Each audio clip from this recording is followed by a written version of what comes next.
গ্রামের মধ্য দিয়ে বয়ে গিয়েছে মুচি খাল।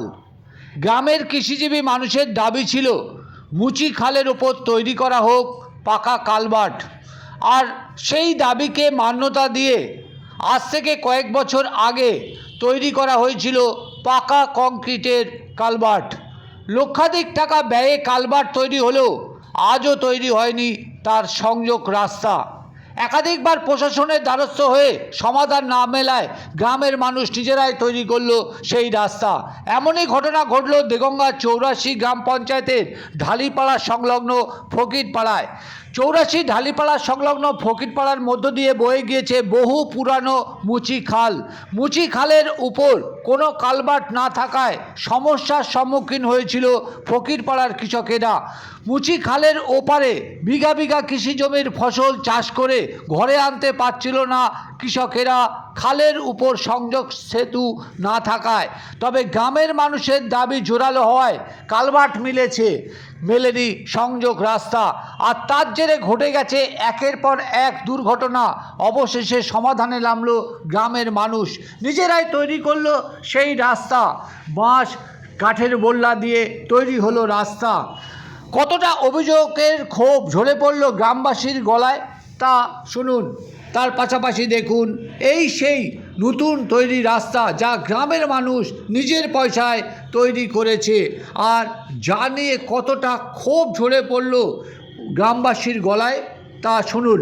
কৃষক লোক মানে চাষবাস করি, এবার আমি ভ্যানে করে মাল আনতে আনতে গিয়ে এখানে উল্টে ভ্যানে পড়ে যায়। আমি 3 মাস বসে থাকি বাড়িতে। পড়ে গিয়ে কী হয়েছিল? পড়ে গিয়ে আমার পা ভেঙে গেছিলো। পা ভেঙে 3 মাস আমি বাড়িতে বসে থাকি। আর এই রাস্তা থেকে আপনার মোটামুটি রাতপলি অন্তত 300 থেকে 400 লোক এই যাতায়াত করে। একবার ইঞ্জিন পড়ে একজনের চাপা পড়ে তার বুকের হাড় ভেঙে গিয়েছিল, তারও অবস্থা খুব খারাপ, মৃত্যুর সঙ্গে লড়াই চলেছে। বারবার দুর্ঘটনা ঘটছে কেন? বারবার দুর্ঘটনা হচ্ছে এখানে যে এই মানে কালভার্টটা করেছে, এই সামান্য এইটা দাঁড় করতে চলে গেছে। পাশে যে আপনার মানে যেটা রানা দিতে হবে, সে রানার কোনো প্রশ্ন নেই, যাইতে করে দিয়ে পয়সা তুলে নিয়ে চলে গেছে। এখানে আমাদের যে প্রধান সাহেব ছিল, যে মেম্বার সাহেব, তারা এরা দেখিনি যে জিনিসটা কি হচ্ছে। আমার মনে হয় খুব সম্ভব মানে যে কন্ট্রাক্টর পেয়েছে সেই কন্ট্রাক্টরের কাছে পয়সা খালু খেতে পারে, কোনো চিন্তা ভাবনা করলো না।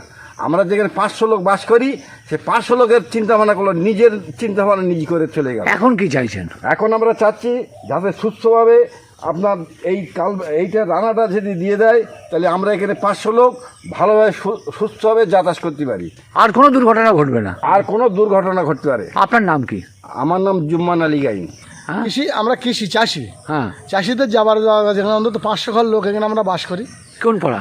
এই ফকিরপাড়া 84 পঞ্চায়েতে ঢালিপাড়া ফকিরপাড়া, বুঝেছেন। কিন্তু এখানে তোমার হচ্ছে গিয়ে এই কালভার্টটা তৈরি করলো, কিন্তু দুই ধারে কোনো রানা তৈরি হলো না।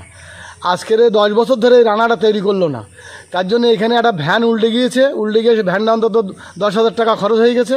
তার গরিব মানুষ আমার ভাই পড়ে গিয়ে তার পাড়া ভেঙে গেল। 3 মাস ঘরে বসে থাকলো। সাইকেল তো অনেকবার পড়ে গিয়েছি, মোটরসাইকেল সব পড়ে গিয়েছে, কিন্তু তার জন্য আমরা কোনো বিধি ব্যবস্থা কিছু পেলাম না।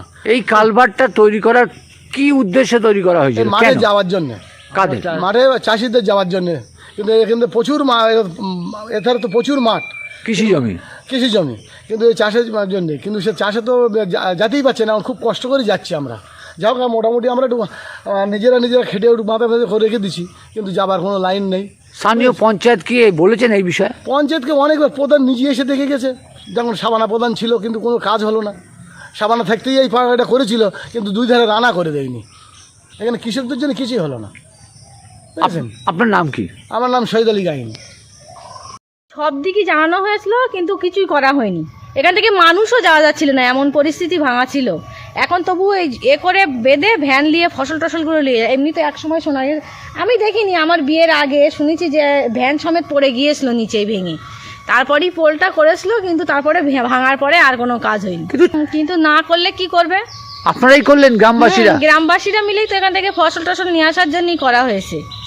ভ্যানে করে, যাতে ফসল মাথায় করে তো নিয়ে আসা যায় না, ভ্যানটা আপাতত যাবার মতো পরিস্থিতি করা। আপনার নাম কি? তুই না